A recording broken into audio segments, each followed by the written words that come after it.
Welcome to another of the series brought to you by Bless TV. Today we're bringing to you One-on-One, and today we have our featured guest, Samuel Smiley. You know, in this book, one of the New York bestsellers, New York Wall Street Journal bestsellers, The One Thing, there is a quotation that I would like to share with you. It states from F.M. Alexander, quote, "People do not decide their futures. They decide their habits, and their habits decide their futures." End of quote. We're going to be exploring the life and times of Samuel Smiley, known within the East Jamaica Conference, known within the Central Jamaica Conference, known within Jamaica as an entrepreneur, an evangelist, a stalwart Christian for Christ. We'll be exploring the particular theme on the Christian and the business mindset. The Christian and the business mindset.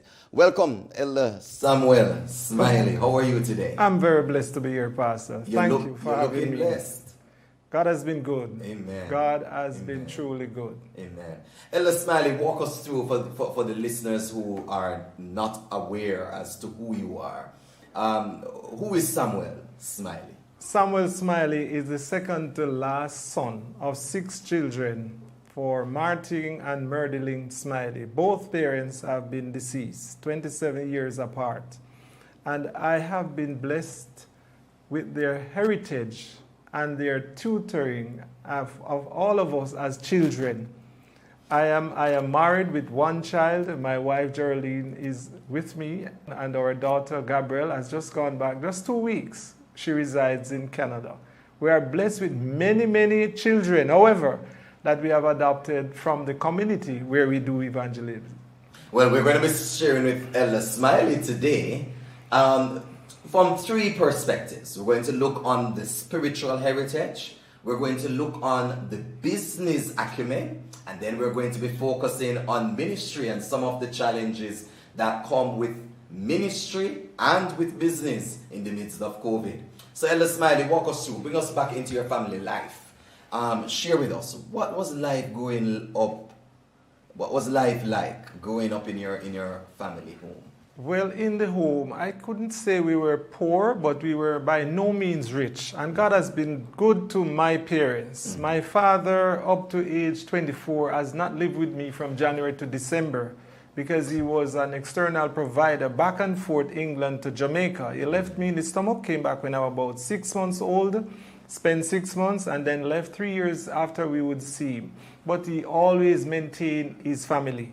He would have an arrangement with a popular shop in the community where we lived then in Watermount, and we could always go and get our spirits. Where is Watermount? Watermount is beyond Cudgershill, back past going beyond Dovecot, and that in that is area, in the parish of St. Catherine. St. Catherine. So you grew up in St. Catherine, and I know a lot of persons from Central Jamaica Conference watching now are saying, listen, we know Elder Smiley's story, but are they aware as to the depth and the impact of your family life, not just in terms of family history, but in terms of the church? Tell us a little about the spiritual exploits. What was the spiritual environment like at home? And then tell us about the spiritual exploits of the family in the Central Jamaica Conference. Well, I have been a product of 3rd generation Seventh-day Adventists. Yeah. I'm from the Langleys background, which hails from Connors, Blue Hole, Bellas Gate, Ginger Ridge, Barton.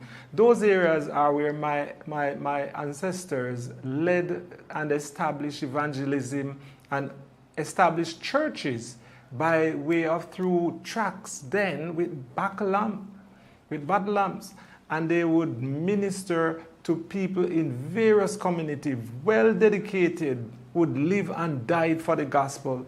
I remember my grandfather, I lived with him for about 7 years, and where he lived was on the side of what could be considered the valley, down to the bottom where a little river was. We could step on stone to cross. And then over on the other side of the valley and beyond, the church would be there. That's Connor's church.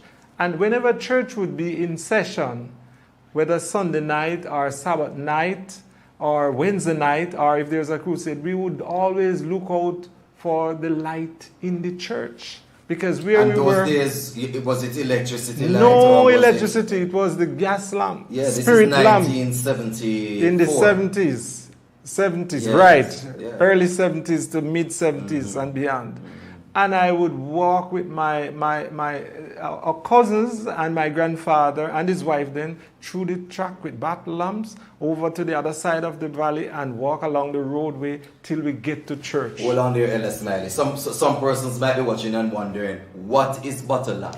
Battle lamp Come is a on, tell us, lamp man. that you roll a piece of newspaper or cloth in with a wick and you would pour the kerosene with a out. what? Wick. Yes, explain Right? that for those The who don't wick know. would be what would be burning, but it would not burn out because it would be moistened with the kerosene oil inside. And then when it burned down, got a little lower, we'll just flash or shake the lamp and the light would get brighter.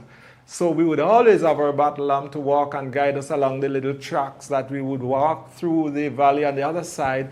And of course on the road because there were no street lights. So we would look forward and I would inch onto my cousins who were my seniors just to feel warm because it would be cold getting to and from church. But we were always blessed and warmed with the fellowship and the message that we would receive coming back home, rejoicing that we would have gone to church. So you enjoy church life. You grew up as an Adventist. Yes. You grew up with a missionary spirit. You Yes. grew up with a family that gave of their time and their efforts to the Yes. cause. And so when you were evolving from childhood days into teen and adolescence, were you settled spiritually? I was not settled spiritually. I will tell you that.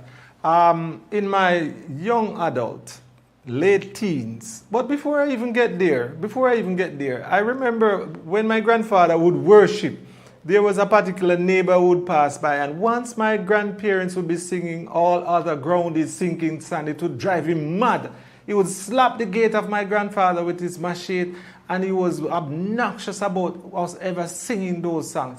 But my grandfather, morning and evening devotion brought comfort and spiritual healing in the community where they live. And that spiraled off into my mom when she migrated from Blue Hole, Belfield, to Watermount, where she established her own home, having married and started her family there. And of course, my mom would have learned music, and she got her organ from my father who gave her, and she would play and worship morning and evening. Sometimes when she wake us up, we would not even quite awake, still sleepy, but we had to come to worship. And that was like having perfume in the community, because houses were far apart, but as people walked to and from the field or coming along the roadway, they would hear the worship songs. And they would greet my mom even sometime throughout the day. And she would be renowned for worshiping in the community. And that spiraled into even later years when she migrated with the family to Spanish Town. In Central Jamaica Conference, where you were and grew, your family, the Langley family, has been instrumental in the building up of a number of churches. Definitely. Share with us some of the churches that the Langley family I know have. that they have influence in Bellas Gate Church, Bellas Gate, Ginger yes. Ridge, Barton, and maybe others. But I'm aware that they have impact in getting those churches established. Well, because what I want to do is to show to our listeners and to our viewers that a spiritual environment assists in creating a spiritual lifestyle, habits. And you have spoken and you have said, Elder Smiley, that even though you had this rich spiritual environment, you were going through a search. You accepted the values, but inside you were searching. What were you searching for? Well, as I will tell people, born and grow into an Adventist home with all the richest spiritual background does not guarantee you being a dedicated, consecrated Christian. It was not until I met Jesus for myself. As Paul met him on Damascus Road, my Damascus Road was listening for the sound of death and having two guns around my desk being pointed at me. And then I recognized, this is it. This is it. But as I prayed, and I will tell my listeners, There is no sincere prayer as a man or a woman who is dying and said, Lord have mercy. I made a vow then, if you carefully lead me safe through this encounter and don't let me taste death. Although I was listening for the sound of death with these two criminals, one of them was Jamaica's most wanted man. And he has killed many people and robbed many places, broke away from police stations, locked up. And I did not know that until after. But I asked God, if you deliver me through this encounter, I will serve you for the rest of my life. And hence I am here speaking to you and the listeners right now. Because but for God's divine grace, and I said, the angel was too slow. It's Jesus who saved me while I am here. When I think about it, my body cringe. And I will tell my listeners, if you are on life support or accident and you die, it's no different from a careless, reckless finger, a Satan-influenced finger that is about to press a trigger and cause your demise, your death. Death is death, but why dead in a Christless understanding and life? So then and there I accepted Jesus and I say, if you spare me through that encounter, I will serve you for the rest of my life. And that was when I became a Christian. What an impression that a goodly home and a personal relationship would have made on this young man, Samuel Smiley, sharing with us encounters, not just on the spiritual side. When we come back on the other side of this break, we're going to delve into the business mindset. How is it that a Christian, someone who found Christ, somebody who loves Christ, how did he find the formula of becoming a successful businessman? Can you be a Christian and a successful business person? We're going to answer that question on the other side of this break. Stay with us. I'm Omar Oliphant. We are on Bless TV and we are having one-on-one with Elder Samuel Smiley. I'm Noel McCoy, owner and director of McCoy's Auto, right here at 24 Malines Road.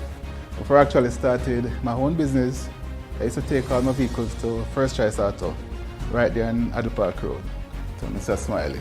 The reason why I do that, whenever time I take my vehicle to Mr. Smiley, my funds never come short. Once the vehicle sell, you just call and say, McCoy, come and pick up your money. He's very trustworthy, kind, understanding. He's also a very good, influential person to me. He actually teaches me some of the business, so I could actually have my own business running here. And he's a great, kind, loving person, always have good words to say. I know Mr. Smiley is a Christian person from ever since. I also know that he have an outreach program, I think in his business community, where he actually take care of the kids and people in the community. I know Mr. Smiley like from 92, 93, 30 years roughly, thereabout. So all I can say about Mr. Smiley is a great person, fun, loving, wonderful person, very great character. I am Mavis Burrell Spencer, work at Spencer's Tailoring. I have known Brother Smiley for the past 20-odd years. At that time, I was attending another church, but Brother Smiley always come to my office and he always tell me about the Seventh-day Adventists. At that time, I did not committed, but I remember he had invited me to a crusade at Eros Park, and I went. At that time, he thought that the message was good. At that time, he thought that I would have been committed, but I did not. So he invited me to small group, and I attended the small group. But this particular Tuesday when I went, and they were talking about the Seventh-day Adventists. And I remember it was very intriguing. So I remember going home that Tuesday evening and contemplating. And I said to myself, Lord, what do you want me to do? Show me or tell me what. And then I remember driving on the Red Hills Road, and I heard a voice say to me, You can run, but you cannot hide. And I was really frightened because I was the only person in the vehicle. I look at my right, and then I turn and I look behind me. There was no one. And I said, my God, what is this? Anyway, I said, Lord, if this is what you want me to do, show me the way. And I remember when I called Brother Smiley and I said to him that I am going to commit myself. I am going to chain the business and I'm going to start attending church. And I put up the notice and I bought a chain and I bought some padlocks. And then after it ran off for about 3 weeks, after the notice, then I chained up and then I said, this is what I am going to do. I'm going to be baptized, and I told him when I want to be baptized. It was actually a week, I think, after the arrangements were made. And then I went and I got baptized. The Kencut Seventh-day Adventist, that was where I got baptized, and I'm still going and enjoying all the services and everything. The members are cooperative, they are loving, they are prayerful, and I find peace and I am happy. Welcome back. This is Bless TV One-on-One with Samuel Smiley. You would have known him as an evangelist. You would have known him as a business person. And today we are sharing, giving you a global perspective of the individual, what has made him who he is today, and how is it that his Christianity interfaces with his work life. Isn't that a challenge for a number of individuals? Come with us as we share with Samuel Smiley. Elder Smiley, we're picking up from where we left off because you shared with us your family history, your family background, and the impact of the family on the church and on spiritual life, and how God used a negative encounter to turn your life around. Walk us through to when you were a child. Yes. And you used to take fruits off the tree. Yes. And go to school. Definitely. Walk us through your early experience. Well, I always love business, and it was just innate in me by God, ordained in me by God. When I was a child, I used to pick fruits and take to all age school and ask the people in the canteen to sell for me, and I would get my little money. But there was something spectacular that happened for me at all age school, which I will never remember. And that was when I was proven that God chose me. I did very well in agriculture and I loved the subject, especially the practical. And even the very tools, when we finished use them for the teacher, we had to scrape off the dirt and wash them clean and put them in the storeroom for the next class to get clean tools to go in the field, and chop the soil, dig the earth, and so on and so forth. So we learn about animal husbandry and plant husbandry and how to care for plants and care for animals. And that particular year, I did very well. And for the student who did very well, they would get $25 to invest and implement some of the knowledge that they learned. And they could keep the profit and return the $25 to the class coming behind. So I got that money and I invested in chicken. But in those days, chicken would go through 12 weeks of growing. Starter, finisher, starter, fattener, growing, finisher, and each week, 3 weeks per batch of feeding. And I learned. And I did very well, and I earned chicken. And one man in the community bought all the chickens. And I earned more than enough, could return and go another batch and return until I bared it in growing goats. And I remember... Wait here, so you moved from a chicken farmer to goats. So goat rearing. Yes, and I will tell you this.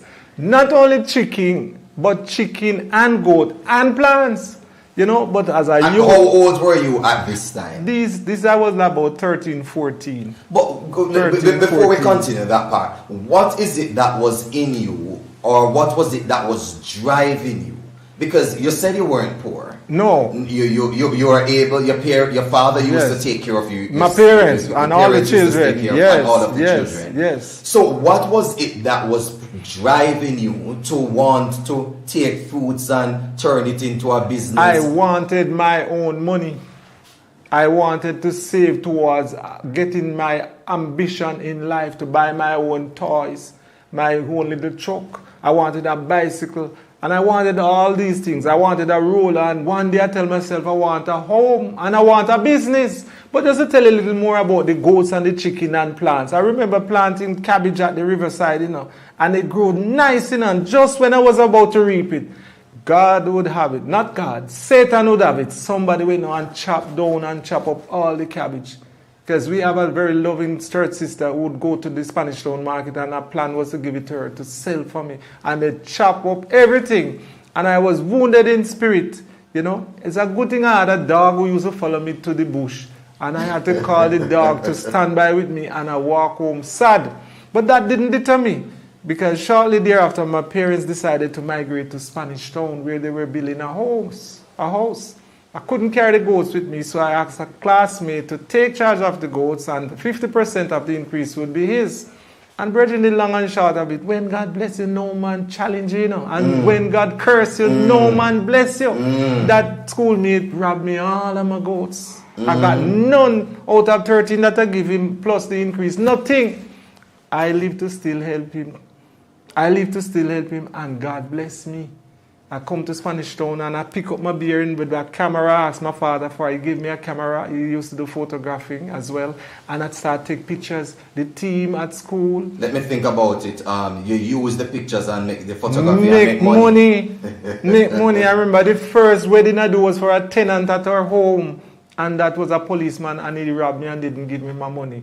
I used to take the bus and go to Stanley Motor Lab at Eros Circle and come back home, clean my pictures, come back home, start picture, football, netball team, stop at people home, knock them up, take pictures and carry it back to give them and ask them to pay me for it. And I made my little funds like that. Till I branch off and bought a bicycle. Reach school early, start to sell, ride on the bicycle around the play field and get my little money. Sometimes me say I have to give them back a money for lunch because they spend off all the money in riding bicycle. Till I got another bicycle and start to rent bicycle. School was under construction then, Willardine High School, and I asked the contractor for work on the site, and I got work. A lawnmower we got, and we started to cut lawn and earn money. It was just always an entrepreneur skill that wanted to come out. And God bless every effort. And I was able to make good income till I could pay my school fee, pay my class, my uniform. And mom had it easier, dad had it easier. But one thing with daddy, always look out for the poor and needy, sending barrels and trunk with food for the poor and needy. And I always helped to take care of mom. And arrangements were made in the neighborhood where if mom wanted anything, she could get it anyway. And God bless us with enough property and trees, bearing fruit trees that we could get things from to help sustain ourselves. God has been good, man. But Elder Smiley, some persons watching might be saying, boy, this elder doesn't know the text that says the love of money is the root of all evil. Yes. How do you reconcile your desire to be financially independent? Shouldn't Christians be struggling people financially? The love of money is the root of all evil, but that is when you make money become your God. Money was a medium to help poor and needy. I did say earlier, my father looked out for poor and needy up to his dying days. Always have a bag in his vehicle to give, or two to give to poor and needy. My father always cared for the poor and needy. You know, when my mom died the 10th of April, 2:30, Thursday evening, 1984, and he married again. He lived with a second wife for 19 years. She was a big and fat lady, well built. She always fussy with him. Why are you taking so long when church dismissed? You know what he said to her? You know why it was taking long? To give the poor and needy ride home from church, pick them up to church. He said, dear, you see the front seat is yours. Any day I put anybody in the front seat, make war with me. But you see the back seat is for me and my poor people. You understand? He would carry them to visit his son in town, that is me. give them drive out. He would carry them to the beach and carry a basin. They're too weak to walk. Let them sit on a chair at the seaside, catch the seawater and carry it to them and say, put your foot in it and throw the water on the foot of the poor and the needy. So much blessings, so much blessings. I see my father get out of poor and needy helping. Right now, we have a house in Claremont because of poor and needy. He looked after the lady so much, and the lady said the son had given the mother the house as a gift. And the mother said, nobody to get that house than Father Smiley. He told me about it, and we got involved, and we ended up buying that property right in Claremont town for years now, almost 30 years. God has been good. If you help the poor, blessing will follow you insurmountable. Money is good, but don't love it beyond how you love people and God. And you will use your money to be a blessing to others and not to be a stagnant pond. But if I hear you clearly, Elder Smiley, and the third one will come after, but I've heard you speak about money in the context and business and entrepreneurial life for three main reasons. Number one, to be self-reliant. Definitely. And I'm going to ask you to just speak to that for the young people. Number one is to be self-reliant. And number two is to help others. And the third we're going to come to a little bit later when we look on how you have integrated that with ministry.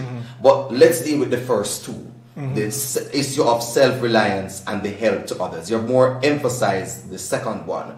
But speak to the young man today who is going to high school, or the young lady who is finishing college, and rather than wanting to be employed to someone, is seeking like you to be self-reliant, doesn't want to be living in dependency mode on others.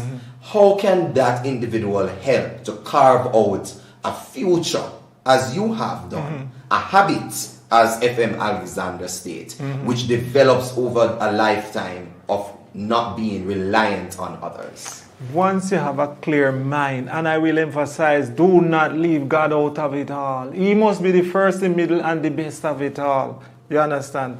Just to throw in another one, I just remember, I used to buy plastic bag and syrup, and just make soak, put in the fridge and carry and sell to, And it worked. It worked even when I came to town. Trust me.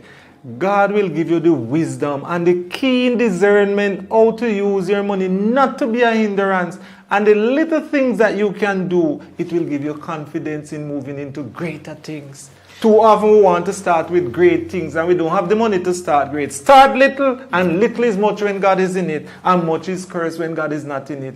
God bless my little till it become much. Yeah. And we must manage it astutely, manage it with keenness and integrity, and God will bless it. He has done it for me, and He will do it for all the youths now. No matter how hard things get. If flour even become $1,000 per pound, God say your food and water will be certain. Launch out in faith, man. It has worked. Every successful businessman have a story, and it was not on platter. It was hard going and runnings, and they stood it out with integrity, especially those who know God. We're not talking about those who get inheritance and drugs and all these kind of illicit way of getting. Well, nothing is wrong with inheritance. Yes, but good inheritance, because some people war and chop up one another for inheritance. We're talking about good inheritance, Pastor. That is what we're referring to. Ella, I'm getting from you, because the conversation with you, it showcases how one's inner passion and inner drive can find meaning and purpose. And not just meaning and purpose in life, but also a livelihood. True. Because you can be passionate about something, but it not earning for you. It not bringing you returns. So, as a Christian, many young people are struggling with the concept of money and Christianity. Interplaying on how am I supposed to utilize my talents and my gifts and utilize it for the glory of God, yes, and at the same time utilize it to make my future more viable financially. Give young people, we hear you, that you started out going to school and you sell suck, you sell the kneesberry. But today is a different era. They may not have suck. Some of them don't even know what name suck.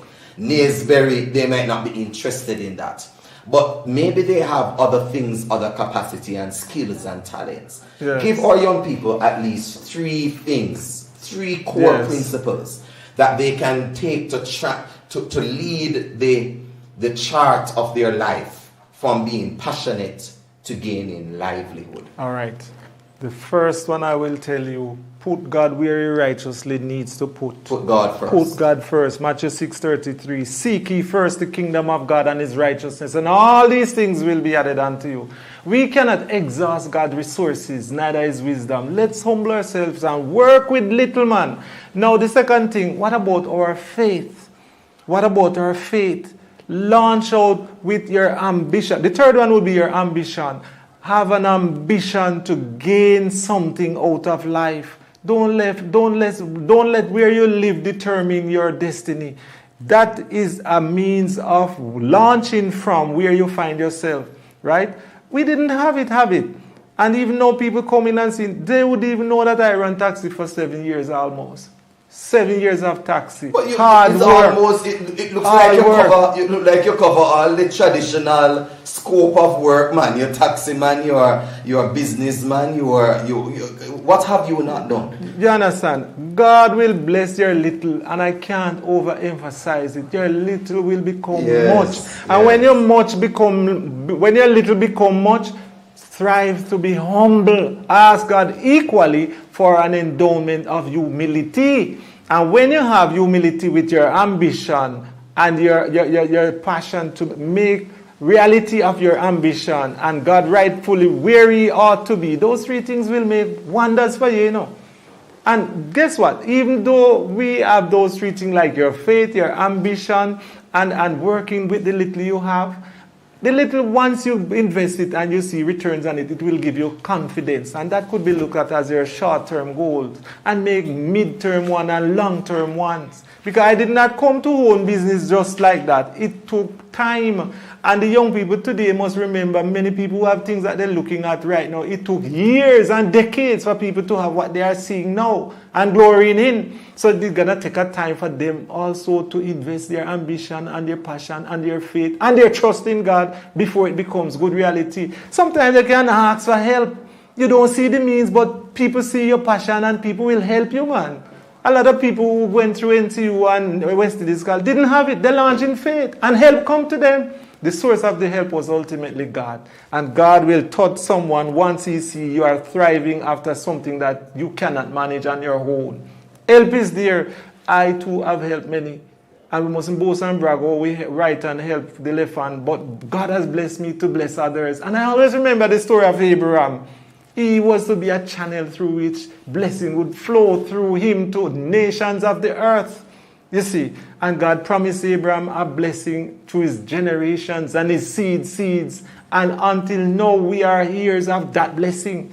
And when God bless us materially, I am telling everybody who have it that way and not struggling, let's look and see how we can help someone. We have people who are struggling to manage in the community where we live, in our churches, or we may just hear of a situation. Where is the compassion in our heart? What more do we need to do? We can't forget what God do for us. We must be the channel and the little God for others in helping them.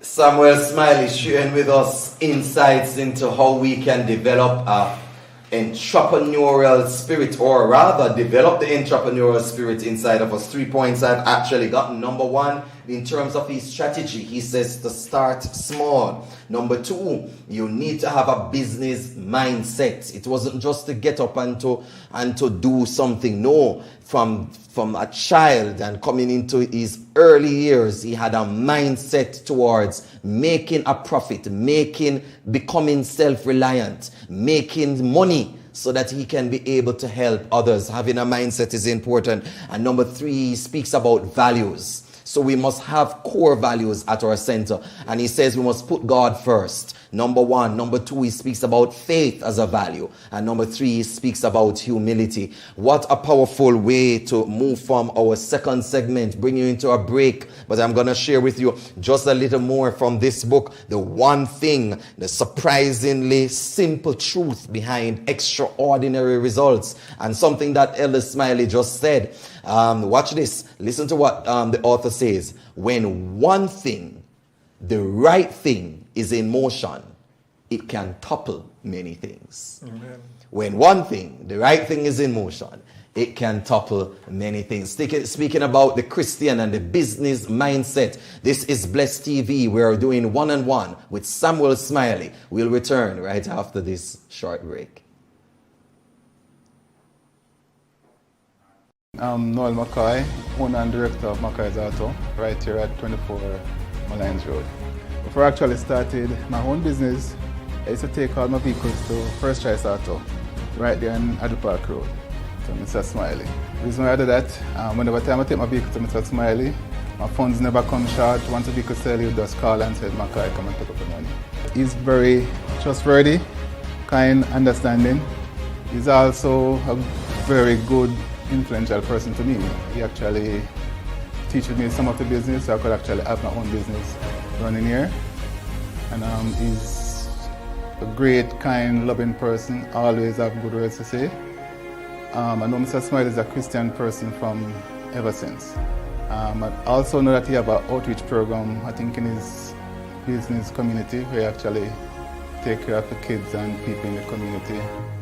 I know Mr. Smiley like from 92, 93, 30 years roughly, thereabout. So all I can say about Mr. Smiley is a great person, fun, loving, wonderful person, very great character. I am Mavis Burrell Spencer, work at Spencer's Tailoring. I have known Brother Smiley for the past 20-odd years. At that time, I was attending another church, but Brother Smiley always come to my office and he always tell me about the Seventh-day Adventists. At that time, I did not committed, but I remember he had invited me to a crusade at Eros Park, and I went. At that time, he thought that the message was good. At that time, he thought that I would have been committed, but I did not. So he invited me to a small group, and I attended the small group. But this particular Tuesday when I went, and they were talking about the Seventh-day Adventists. And I remember it was very intriguing. So I remember going home that Tuesday evening and contemplating. And I said to myself, Lord, what do you want me to do? Show me or tell me what. And then I remember driving on the Red Hills Road, and I heard a voice say to me, you can run, but you cannot hide. And I was really frightened because I was the only person in the vehicle. I look at my right, and then I turn and I look behind me. There was no one. And I said, my God, what is this? Anyway, I said, Lord, if this is what you want me to do, show me the way. And I remember when I called Brother Smiley and I said to him that I am going to commit myself. I am going to chain the business, and I'm going to start attending church. And I put up the notice, and I bought a chain, and I bought some padlocks. And then after it ran off for about 3 weeks. After the notice, then I chained up and then I said, this is what I am going to do. I'm going to be baptized, and I told him when I want to be baptized. It was actually a week, I think, after the arrangement were made. And then I went and I got baptized. The Kencut Seventh-day Adventist, that was where I got baptized, and I'm still going and enjoying all the services and everything. The members are cooperative, they are loving, they are prayerful, and I find peace and I am happy. Today we're bringing to you one-on-one, and today we have our featured guest, Samuel Smiley. And here is the prime condition of success, the great secret. Concentrate your energy, thought, and capital exclusively upon the business in which you're engaged. Having begun on one line, resolve to fight it out on that line, to lead in it and adopt every improvement, have the best machinery, and know the most about it. A quotation from the book, The One Thing, the Surprisingly Simple Truth Behind Extraordinary Results. And we are interpreting some of these principles through the lens of the life of one Nuff Love, known as Nuff Love, elder at the Kencut Seventh-day Adventist Church in Kingston, Osborne Road, known across the Central Jamaica Conference, the East Jamaica Conference, one and only Samuel Smiley. Sharing with us, Elder Smiley, we're going to merge the two concepts now. We've been speaking about your family, we've been speaking about your spirituality, we've been also speaking about the business. Because these three for you are all intertwined. Definitely. Now your wife of 32 years. 22nd of July, 2:30, Andrew's Church. You know, students hostel. You know, she feel good about that. 1990. Look at that. Yes, man has the date down. A journey, but God has kept us through it all. Yes. Yes, indeed. So, family, business, and evangelism. Yes. Your life is in those three facets, those three circles. Walk us through your work. Let's go first with evangelism. Your work in terms of evangelistic effort. Well, I will tell it like this. It was work and an encounter at work that caused me to become a true consecrated Christian.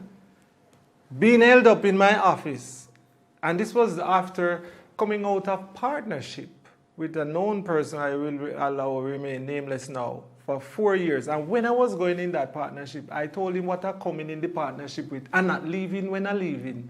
And that was my integrity. And I left with it. Even today, we are these friends. Yes. And guess what? I established my own business. And I had planned, but there was a little intermittent area where I paused for about 2 years. And that is right where the new bus stop is in Halfway Tree. There was a business there by an auto broker which I used as my stepping stone to Agley Park Road. That's another encounter. But guess what? When Satan set up the reproof, it's not the worst thing can happen. God permit many of these things to happen to give us a platform to launch into our own entity. But let's pause, because your entry into the business world formally was an accumulation of a lifetime involved or practicing the entrepreneurial spirit. Definitely. But not only that, it was also an answer to prayer. Definitely. You know, before my mom died, the 10th of April, 2:30, Thursday evening, 1984, I got my mom's blessing. And another thing we should look at as children is to get our parents' blessing. You see? I got my father's blessing. The 10th of April also, 12:30, Sunday 2011, when he died at Andrews Hospital. 27 years later, I got both parents' blessing, and my mom charged me to make sure I look after our eldest brother and keep the love and fellowship among our families. I'm a sibling. I'm the second to last. I rose to responsibility and accountable at an early age. Yes. And my father gave me his blessing and asked me also that my eldest brother, and my mom asked that my eldest brother would come back to the faith. That will come out in the evangelism aspect of it. But back to the business part. I put my mind that one day I want to own my own business. So I bought a box by the truck, and everywhere that time you read Gleaner and go and buy vehicle and sell from it, fix up and sell. And I bought a box by the truck. And places I bumped into that was selling desk and chairs and filing cabinet. I buy them and put in the box by the truck and store it there because I don't have nowhere to store them. And when I found that place at 26A Agley Park Road, I drove down my truck with all my office furnishing inside the box by the truck. And I set up my business. And that landlord also helped me in a very crude way to own my own property. As I will say again, the worst thing that can happen to us is not the worst thing. God allowed them to happen so that we can grow. But we must grow with our integrity, grow with our spirituality, grow with our ambition, and things will happen. And that's what happened for me. I found myself now facing 2 guns around my decks, as I mentioned earlier, before the break. And that was when I consecrated my heart to God. And believe it or not, it has been working for me. I'm not perfect, still under construction, but it has worked well for me. And I ask God to help me and keep me and prune me and grow me into the kind of evangelistic person And you you made a vow to the Lord. I made a vow. So it was through your business relationship that you had that negative encounter. Yes. And you made a vow to the Lord, and you have been seeking to fulfill that vow all the days of your life. And what was that vow that you made to the Lord? That if the Lord spare me through this and I live to tell the tale, I'm giving him the rest of my life. And you have that been has doing, been so. You have been I doing made baptisms. a vow. I made a vow shortly after, and I made a vow shortly after, and the vow and mantra is business as usual, business unusual. And it has been practiced. As I mentioned earlier in previous comment that I made, that what I wanted to do at church when the survey went out, evangelism. You see, and I started to do it in a significant way, not knowing the outcome, but by faith, learning, and my church helped me. My church helped to guide and nurture and train. And I'm encouraging our pastors and leaders in church to help train the young people and elderly and whoever is interested. It can help them to grow into areas that will work wonders. I follow up the trainings, yes, and I learn from it. And I'm still learning from reading books. Even in my sales skill, I read books. Zig Ziglar was one of the books, but I learned to read through evangelism. You see, and I listen how Jesus do it. He contact, he connect, he bond, he proclaim, and he nurture. And I learned those, and I put it in my head. I want to do it too, and I have been doing it. But I also learned that, doing this kind of small group ministry at my office, you know what I told myself with the mantra, business as usual. I said it earlier, business unusual. Well, let's go through that. Let's unpack your mantra. Mm-hmm. Your mantra of business usual, what does it refer to? And your mantra of business unusual, what does it refer to? Let me dissect it for you. The usual business is what people would come about to seek to buy. I am operator of First Choice Auto Brokers, so I sell vehicles, yes. And before vehicles were imported in Jamaica, because I'm one of the longest persons on Agley Park Road, not the biggest, but God has blessed me to still maintain the gate to be open, with challenges, of course, you see. And I am still able to say to God be the glory. Yes. And trust me, all my challenges and encounter, I was telling the mantra, business as usual, business unusual. The usual thing is the day-to-day activities and transactions, if and when they come. So your usual thing is the selling of vehicles. The unusual part, how is the family are going to heaven and not leaving you? Is everything all right with the soul? Any answer they give me, I must find a way. People want to know that you're showing interest in the family. Oh, you know me have a family. If they say they don't have one, well, I say we're all a part of the family of God. So how about that? I'm going to heaven, man, and not leaving you. God wants you to be a part of his eternal family. Come, Elder Smiley. Yes.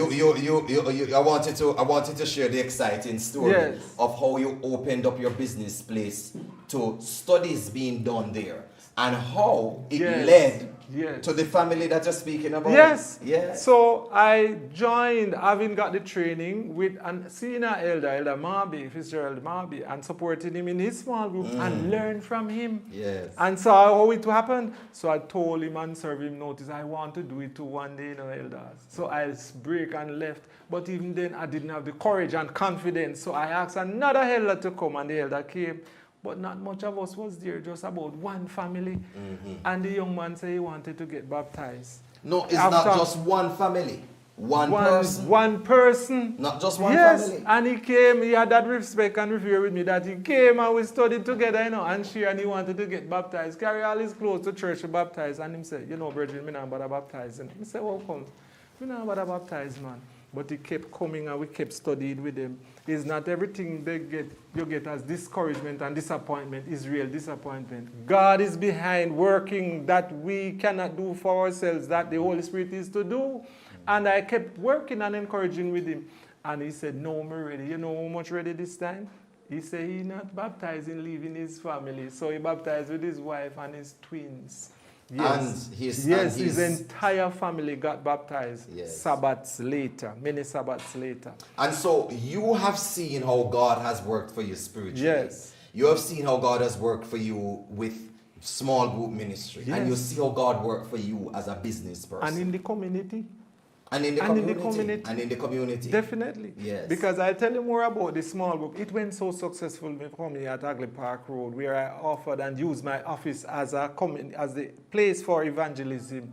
And the second set of baptism was 7 after that encounter. Amen. And it has just been growing exponentially. But I learned later on that small group ministry is not only about you what you do alone by yourself, but it's also have an added responsibility to reach out to the community and personal evangelism. You see, so I went out in the community after an encounter with my church, and they said, go and seek, and I went, and believe it or not, the story is long, will take up more time than this interview, but sufficing to say, I went to a place called Jamestown. Yes. But on reaching, before I went there, and I was terrified, I stopped at the gas station to buy gas, having leave from a board meeting at church. And when I stopped, I said to the attendant, how is this whole? How is everything all right? She said, Lord Master, that the one whole heap of work on. I said, how about coming to a small group meeting having at my office? She said, where? Hagley Park Road. She said, but a friend invite me, Yes. I said, it was my core supporter in small group with me. And he invited her, but I get a little motivation to stop at the community, man. And I left from the gas station encouraged. It was me alone and Jesus in the car. And I turned in the community, one way in, one way out. And that day when I turned in, I saw a man with his radio and I said, brethren, do you know where Kencut is? He said, where that church is again. I know it's soon time to stop, but where that church, he don't even know where the church is. I said, behind telephone company, he said, oh, that and church. And you started going to Kencut, and now you are an elder, you are in Sabbath school and personal ministries, and you are in small group ministries. Definitely. Elder Smiley, your story sounds almost unbelievable. It sounds too good to be true. It sounds like you don't even have any challenges. You're but joking. COVID came on. You're joking. Hold on there. COVID came on. And COVID taught you 1 or 2 lessons about major challenges. Yes. Share with us some of the challenges as a Christian. Share with us some of the challenges as a business person in Jamaica during this period of the pandemic and how you were able to navigate it. Just before COVID, there was a massive expansion of Hagley Park Road widening project. It was at my office that small group meeting was kept for years. And one particular person got baptized from there, who is Sister Spencer. Her story is another testimony. But just to cut it short, I stopped by her. People couldn't come on the road, drive nor walk. So I couldn't keep the meeting at my office. Yes. And the truth is, I stopped by her and I said, but sis, we have a big challenge. How are we going to keep small group meeting? You hear what she said to me? Lord, Brother Smiley, what you worry about? No place this. So we started to have the meeting at our office, you see. And from there, several persons got baptized. So even in the pandemic, because hold on, even in the pandemic, you were actively involved in evangelism through your business on Hagley Park Road. Give us another example. Another challenge. The business could not do what it used to do. So I was challenged to meet my obligations. Here is a evidence of 16 vehicles from the government inbound that I operate. Couldn't get sales, nobody not coming out for auction. On the auction list coming up, published in the newspaper, and this is the print I have right here. challenge it. I didn't have a challenge. This was a big challenge. How should I meet it? I begged them time. They said, no, up to 24 hours before the day of the action, you can pay the duty. All right? This was actually in May 26, 2021. See the date right here? Yes. And I was challenged. When I check out the list with my custom broker, 4 was already paid. I was so happy. They did not amend the record to include those 4. The next thing I know, another testimony. I know we have to close shortly, but another testimony. I went to work troubled, but not without praying. And I prayed that morning that God sent some sales. And I remember 2 carloads drove in that Monday morning. And I said, Lord, I am early. What is this? And the men came out and they said they saw in J Cars a crane truck they want to buy. But when they come and look at it, they said that one selling too, I better want to just clear the Friday. I said, yes, it is selling, but it's much more money than that one. They said, we're not leaving it. And one of the man was on his phone. I said, Lord, make sure this is not a holo. This is not a robbery. The long and short of it, the man was calling his mechanic to certify the vehicle for him. And the long and short, it was sold. And it was able to pay a number of them off the auction list. God answers prayer. In the midst of the pandemic. In the midst of the pandemic. In the midst. Much more to share, but God is a God of answering prayer. Before Next you time. He Next says He time. will answer. Next God time, I bless won't you. give you the pulpit to preach today. Yes. Thank you so very much for joining with us. What a stimulating, what a riveting exploration of a life that has unfolded the business principles by a Christian gentleman who has used success one step after another to build his own self-reliance, to reach out to the community, and to help others to make a lasting impact for eternity. We have been speaking with Samuel Smiley, and we want to thank him so very much for taking the time. Boy, I know you have much more to share, Elder Smiley, but we are right at the very end of our program. Thank you so very much. I leave with you with the quotation from F.M. Alexander from this book that I think encapsulates the personality, the story, and the history of the life of Samuel Smiley. Quote, people do not decide their futures. They decide their habits, and their habits decide their futures. I am Omar Oliphant on behalf of Blessed Television, Blessed TV, Catch the Vision, Join the Mission. We have been broadcasting to you from the Caymanas Golf Club, and we want to thank all of our partners and affiliates, our broadcasters, our producers, our camera persons, our technicians, our audio engineers, for sharing with us in this episode. Until next time, walk good.